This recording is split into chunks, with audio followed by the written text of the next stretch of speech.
everybody, how you doing? I'm afraid I'm not going to sing to you today. I've been fighting the sniffles a little bit, and fortunately it's not COVID. We did the test, did one of those rapid tests, and it came back negative.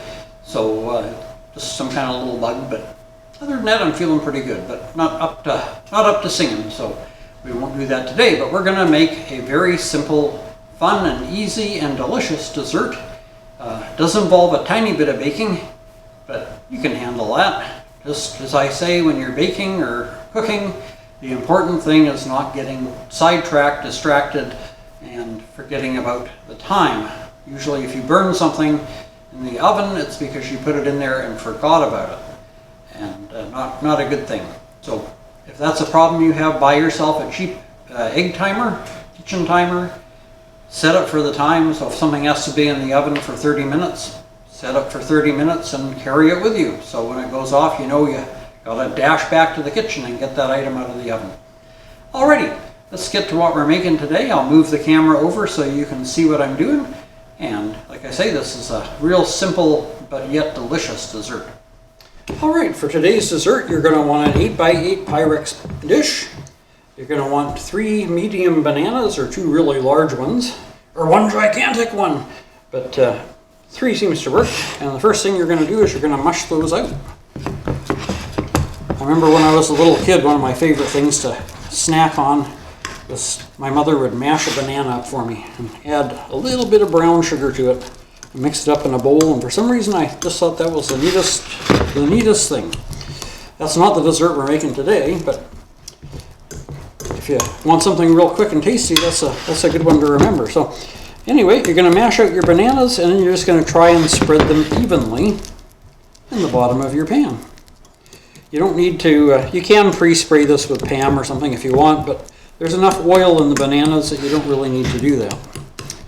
So there you go. There's step 1. Get those nice and even. We're going to push that off to the side for a minute, and then you're going to want a small bowl. Our next ingredient, you want 1.5 cups of quick oats, or minute oats if you prefer to call them that.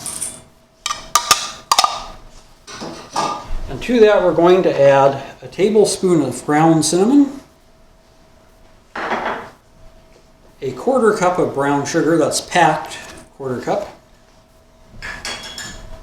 and a teaspoon of salt. And just take a fork and just,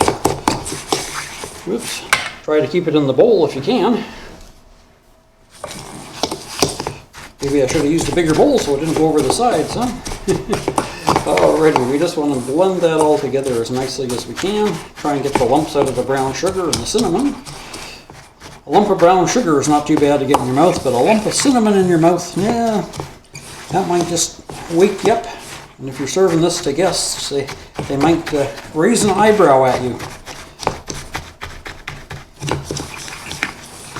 You just want to kind of blend that together as best you can. Another little lump of brown sugar there, we'll crunch that up.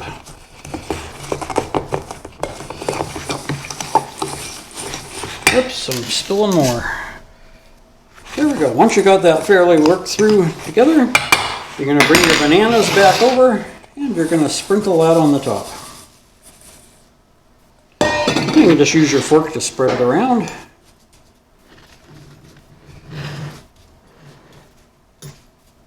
As you can see, I maybe didn't do as good a job as I should have of getting the cinnamon spread throughout, but you can kind of move that around with your fork while you've got it in the pan. The trick is not to disturb the bananas on the bottom. You want them to stay in a layer down there. Okay. Now to that we're going to add, so normally it's a 1-to-2 ratio.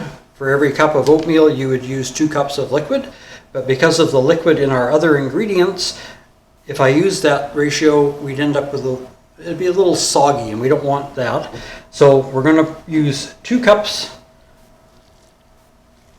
I'm using almond milk, but you could use regular milk or soy milk or whatever your preference is. Instead of 3 cups, which because I put in 1.5 cups of oatmeal, I would normally, cooking oatmeal, use 3 cups of milk. I'm going to use 2.5.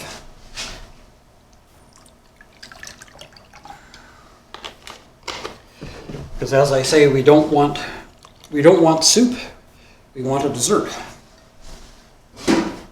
I'm just going to stir that a little bit, and again, you want to do that without, you don't want to disturb that bottom layer of bananas. So just kind of mix that around a little bit.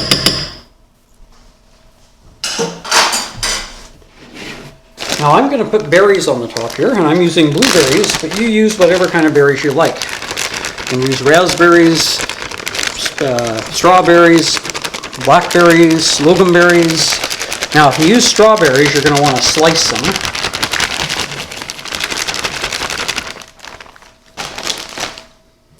These were fresh blueberries that we froze last summer. Just clean up my mess there. And try and get the blueberries sort of evenly distributed in there.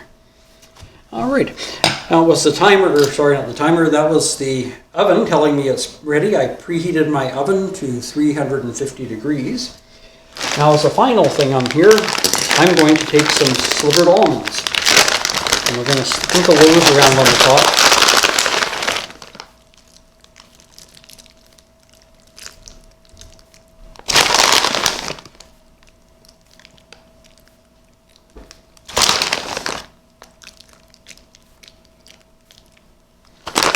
There we go. And that's all there is to preparing it. And now we've got it all prepared, we're going to put it in the oven. Like I say, I've preheated the oven to 350 degrees, and we're going to put it in there and bake it for half an hour, 30 minutes.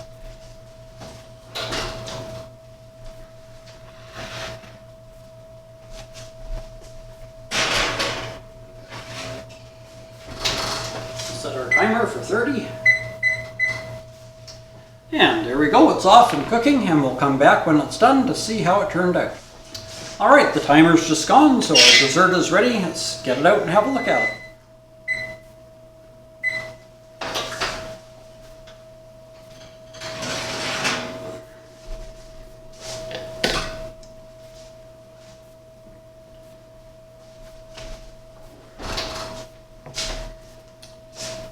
Well, it looks really good. I'll bring the camera over so you can have a closer look.